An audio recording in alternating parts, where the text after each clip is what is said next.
Hello, great personalities. You're welcome to the Now Solution with Augustina Simeon. And today's solution topic will be on your gift and its message. We are still speaking on gift, and the window of the gift is the message that is attached to your gift. In every God given gift, there is a message that is attached to it. There is a message. God does not give you that gift for you to be dormant or just for yourself. No. There is a message that is attached to a particular people to receive in turns to meet their need or to be free from their area of difficulty, to move to their next level, or perhaps helping them to fulfill their God-given task or fulfilling their glorious destiny. A gift is designed to bring forth the glory of God basically among men and their world at large. Now, for every gift, there is a message, and for every message, there is a messenger and a provision, a transport attached to it. The next thing that we'll be looking at is the provision that is attached to your gift. Every gift that God gives to you is an assignment, it's like a project in the hand of God. He does not expect you to go and beg or borrow. No, God is a big God. He's too big for that. The earth is his own and his fullness thereof. Everything he sent you to do, there is a transport, there is a provision for it. God, remember, you have been predestinated. Everything has been played and programmed before time. You are just discovering it. God finishes every project before introducing it to man. So also your gift is released to you as a finished project with provision attached to it. In other words, there is provision set aside to sponsor or finance every project of God. He is a wise God. He knows everything, he knows the end from the beginning. He knows everything that is needed per time, that the gift will need per time. He knows that there are people that you work with. There are people that work with you. Everyone is sick today. No one is an island. Yes, you're celebrating them, but they have a workforce, a team that join them. They know that you pay bills, you pay salary. There are things that you need to do. So there are provision. God does not expect you to beg or borrow. He is wise. He knows everything you need to finance that project, to keep it going for as long as till it comes without lack or even scarcity. Now, fine, there is a provision attached, but there is what to take note, very important notice of is because God does not empower for waste. He hates waste. Remember in the Bible, he also said, when he fed the 5,000, the remembrance he gathered, none of them was wasted. So God already has the appropriate supply per time. God hates waste, so he knows everything that you need. Everything you need. He will not want to give you a finance or trust finance in your hand that will be diverted to a different thing. No. You know everything you need per time to keep that project going to its finishing from one level to the other. He knows what you can handle per time.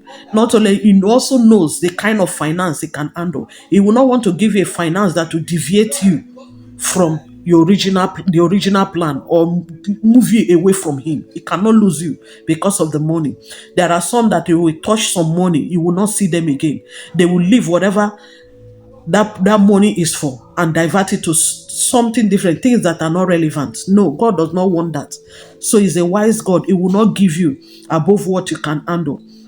Anytime you pass the test of handling what is put in your hand, which is trust fund, you get promoted to higher level financially.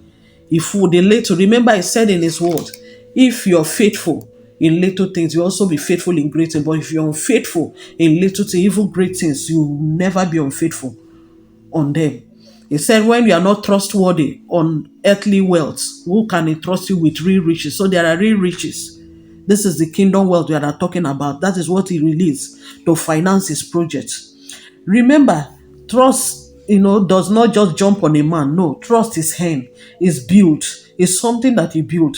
Before you get promoted, God will always test you. He will test your patience, your capacity, your capability, your competence, what you're able to do handle.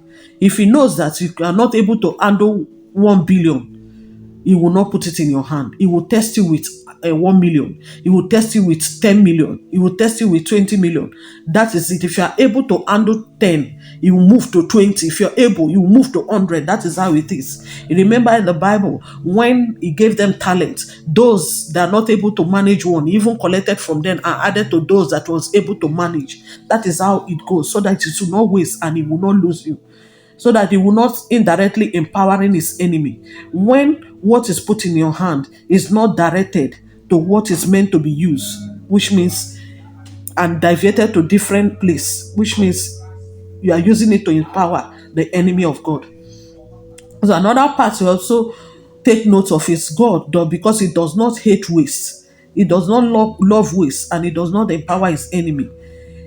As your needs is attached to someone, so also someone needs is attached to you. So when the fund that is trusted in you is not utilized in the right way, those people that you're sent to will be stagnant, will also be locked down, will also be in bondage. They won't be able to receive that solution or that light, that information to move to their next level, because it has been crippled. The fund that is meant for it has been deviated.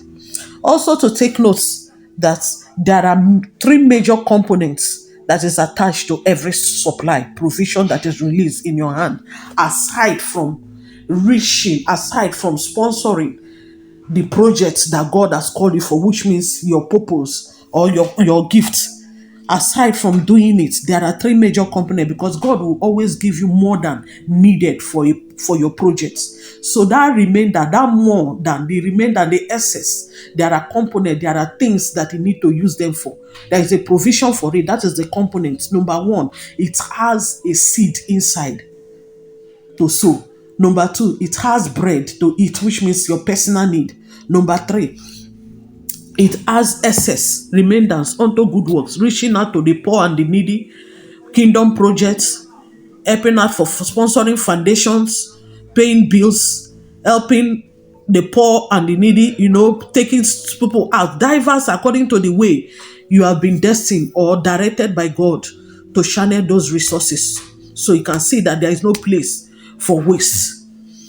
So God knows that you need personal things and other things to do. So these are the place. So I'm going to break it down one after the other. Number one is it has seed to sow. This creates the atmosphere for increase.